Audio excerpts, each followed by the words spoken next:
Come on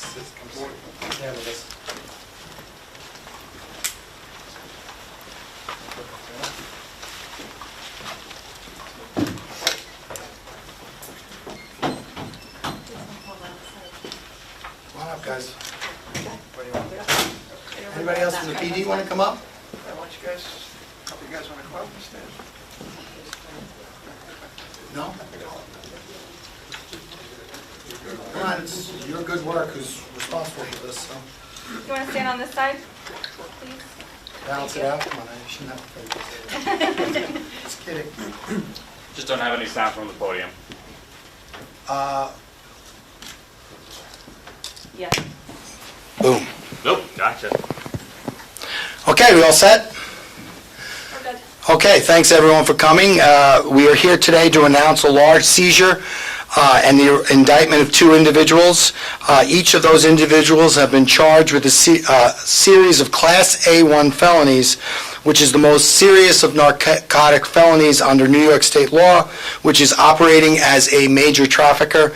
That charge allows for a sentence of 15 years to life imprisonment or greater if the facts warrant. The 32-count indictment in this case charges Caleb Moran and Jessica Medina-Rivas with allegedly working in tandem to distribute substantial quantities of cocaine, fentanyl, and other illicit substances to our communities right here in Suffolk County. These allegations were built on a series of sales that transpired with undercover police officers and were further supported by a tremendous seizure of product that was secured at the execution of the defendant's residence in Holbrook. Before I discuss the specifics of this arrest and the indictment, I want to introduce our partners who made all of this possible. First off, standing to my left is Suffolk County Police Commissioner Kevin Catalina. We want to obviously thank Kevin and his team. They've been tremendous partners, not only in this case, but just about every single case that we do in Suffolk County. The PD has been integrally involved in all of those investigations. We also want to thank Detective Lieutenant Mike Perrone, who's a commanding officer of our Suffolk County Police Department Narcotics Section. Obviously, we have a great relationship with our narcotics section in Suffolk County, and this is just one of many examples where their assistance has been tremendous in helping us to arrest individuals involved in narcotics. We also have Detective Sergeant Sal DiBraccio, our Suffolk County Police Department Trace Unit. Trace Unit is the Suffolk County PD's electronics unit. So obviously they helped us in this case. We have Detective Steve Hemberger, which he's in the Intel Division of our Suffolk County PD. Intel Division of Suffolk County PD, unbelievably helpful not only in our narcotics investigations, but as well as our gang investigations, as well as a whole host of other investigations. So we really want to thank them. Of course, people who can't be up here with us, but were absolutely integral in the prosecution and investigation of this case are our wonderful undercover and plainclothes detectives who are out on the streets, in the field, making these cases from the ground up. And I want to specifically and especially thank them for their fine work in this case. Also, we want to thank my office, the ADA Tess Andrews. She did a great job in this case under the direction of our Bureau Chief Mark Murray and his team. So we want to thank Tess, Mark, and their team for this case as well. The indictment that I'm discussing today serves to reiterate a message that I have been consistently delivering since I took office almost 4 years ago. Selling illicit substances is never a victimless crime. I know there's a lot of talk about the sale of dangerous, poisonous narcotics as being a victimless crime, but it's anything but that, and that's the position in Suffolk County of law enforcement in Suffolk County. The sale of narcotics fuels our overdose crisis. It's often a driver of violence for those seeking to rob drug dealers or drug dealers using violence to protect their contraband, their proceeds, and their racket. And the locations where this conduct occurs are blights in those particular communities. In this case, we're talking about the Holbrook community, and, this needs to be talked about. This particular community, Holbrook, they don't want this in their community, and all of the communities in Suffolk County where drug houses like this are being operated, the people who live in those communities, the people who work in those communities, and the people who raise children in those communities do not want this narcotic activity in their communities. So we stand with our residents of Suffolk County, our law-abiding residents of Suffolk County, and saying, if you do this, we are going to prosecute you. We are coming after you in Suffolk County for selling these illicit substances, and we make no apologies for that. With regard to the case, pursuant to that undercover investigation, it began earlier this year. The defendant, Caleb Moran, age 28, and Jessica Medina-Rivas, also 28, were determined to be large-scale narcotics distributors in the middle region of Suffolk County, primarily in the communities of Patchogue, Medford, and Ronkonkoma. At the first of several undercover cocaine purchases into Medina-Rivas, the undercover observed the presence of what appeared to be an unmarked police vehicle, namely a blacked-out Ford Explorer, and I believe there are pictures of that. The undercover came to learn that the vehicle had been a fleeted vehicle with the Southampton Town Police Department, later sold at auction to Medina-Rivas' boyfriend, the defendant Caleb Moran. The investigation also revealed that Moran allegedly purchased and used this vehicle to give the impression that he was an undercover law enforcement official, in the delusional hope that he would not be stopped or questioned by police when he conducted his drug dealing. In other words, anyone doing surveillance would believe he too was a member of law enforcement. After a number of purchases from Medina-Rivas, the undercover gained introduction to Moran, the head of the operation, and allegedly twice purchased both cocaine and fentanyl from Moran. During the course of these exchanges, Medina drove that same Ford Explorer and explained to the undercover the ways in which he would use substances to cut his product and therefore increase his profit by increasing the volume of drugs for sale. Once the investigation established that Moran and Medina lived at 1 Tarkington Road in Holbrook, where they allegedly stored the illegal product there, members of the Suffolk County Police Department's narcotics section secured a search warrant for that location, which was executed on August 22nd of this year. A literal trove of drug assets, both in product and money, which were recovered. A lot of it you see on the table before me, but the substances which were and the evidence which were seized included 14 kilograms of cocaine, 12 kilograms of methamphetamine, large quantities of ecstasy pills, a large quantity of pressed methamphetamine pills, approximately 300, large quantities of MDMA pills, approximately 2,500, black tar heroin, which you see here. That is heroin which is dark in color, and it's generally produced in Mexico. The reason why it's dark in color is because a lot of the impurities are not taken out of the heroin, which of course makes it even more dangerous. They also found powder containing fentanyl, which was cut with xylazine. They found 20 pounds of alleged marijuana and other THC products. I say alleged because we're still awaiting the lab reports on that marijuana. And they also found numerous vials alleged to contain anabolic steroids. They recovered $118,000 in cash, and they, of course, found the tools of the drug distributing trade, including pill presses, cutting agents, blenders, digital scales, a vacuum sealer, 8 cell phones, and a money counter.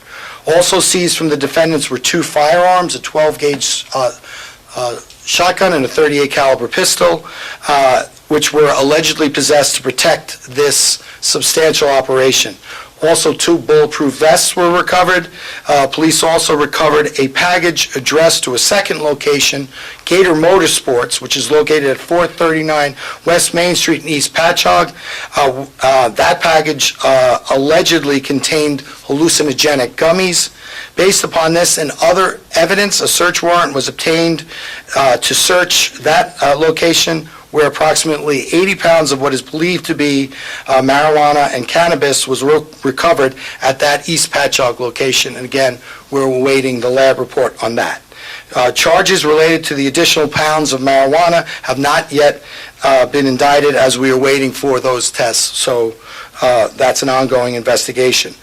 For their efforts, both Medina and Moran-Rivas have been charged, both Moran and Medina-Rivas have been charged with 23 counts and 32 counts respectively. Their indictments include numerous counts of criminal sale of a controlled substance in the first degree, criminal possession of a controlled substance in the first degree. All of those carry a potential maximum sentence of 20 years to terminate.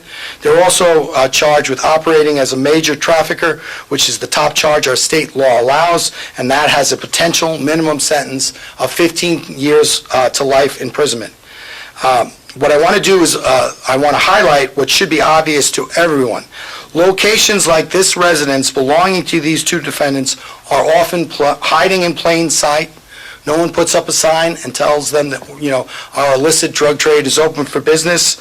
But these locations almost always include very dangerous substances. Frequently, there will be guns present in which the operators are using to protect their rackets, and in this case, we had guns, ammunition, and bulletproof vests. So what we're doing is we're encouraging our members of our communities, if you see suspicious activity, report it to our Suffolk County Police. Secondly, while our local fatal overdose numbers have been trending downward, roughly 25%.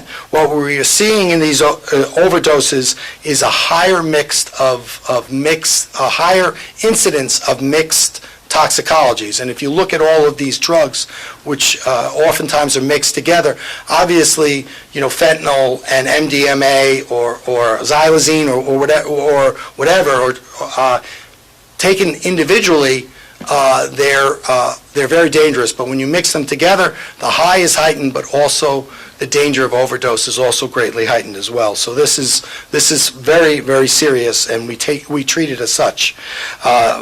Victims are dying from the consumption of these multiple illicit substances, and we need to stop it. We will not tolerate predators that prey upon the vulnerability of others in our county. These 2 defendants allegedly stood ready to feed vulnerable users every need with a toxic cocktail of a number of illegal substances, all of which are deadly, and anyone involved in this type of large-scale narcotics distribution of these substances, which are more closely akin to poison than narcotics, will be prosecuted to the fullest extent of the law, and ourselves and our partners in the Suffolk County PD stand ready to continue to prosecute these cases. So thank you again for coming, and what I want to do now is turn it over to Commissioner Catalina. Thank you, District Attorney Tierney and the Suffolk County DA's office for their cooperation and partnership in prosecuting this case. And I want to thank our narcotics team for the incredible work that they did and for keeping the people of Suffolk County safe.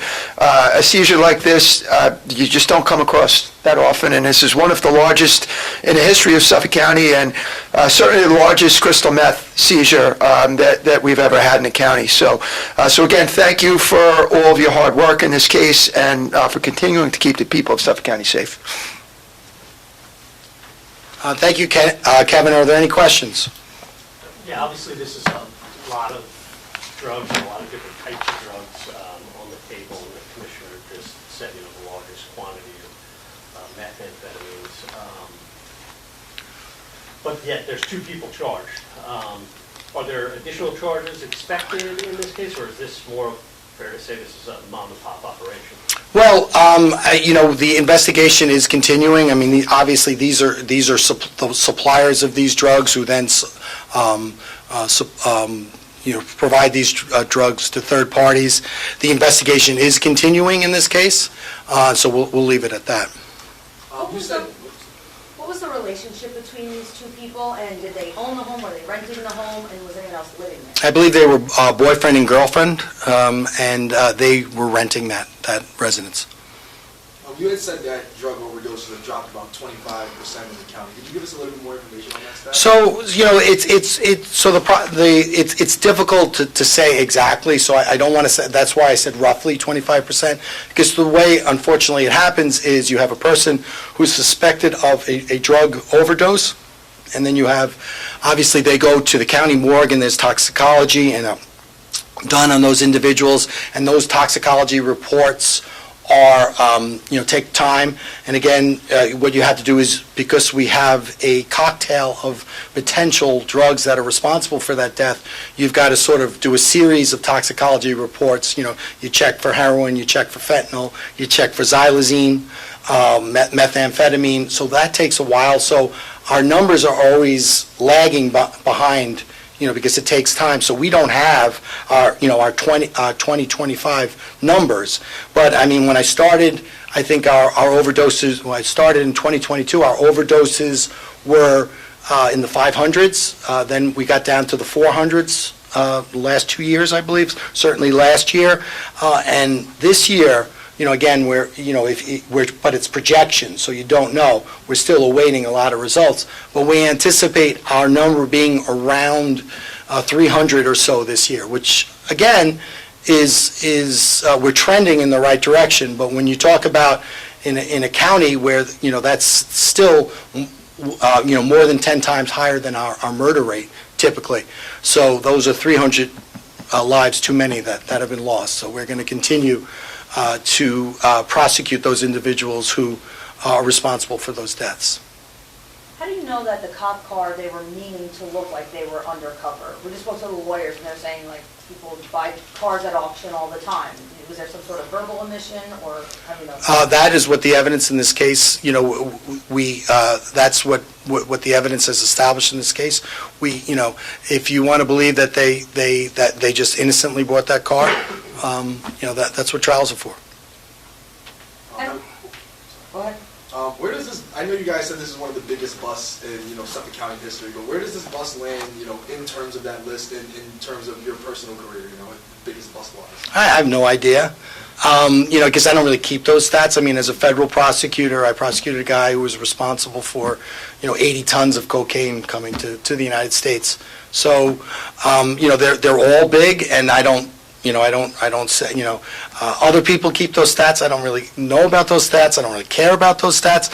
I mean, but if you look at this case, I take every case as a singular entity, and when you look at what we've done, this is a substantial case involving two individuals who operated as major traffickers, which really negatively affected our communities in Suffolk County.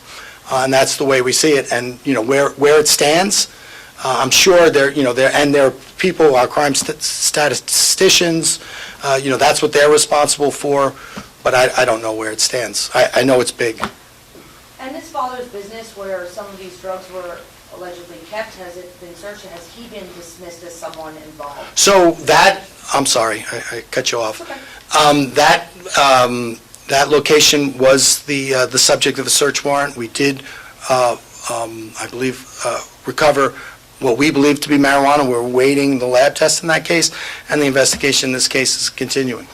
So could he face charges, or? So, if we speak through our indictments, so the only thing that we can say is the investigation is continuing, and, once the investigation concludes, we'll have further to say, but we're not going to talk about pending investigations because it's not proper. Do you have any indication of why the business address was being used? Oh, again, that's part of our investigation, and, once and if this case results in further charges, at that time, we'll comment on those charges, but we're not going to, speculate and talk about what may or may not happen. I'm sorry, I know I have a lot of questions, but lastly, how many sales were made to law enforcement total? Where's Tess? 5. Okay, thank you. Thank you, Tess. Is that it?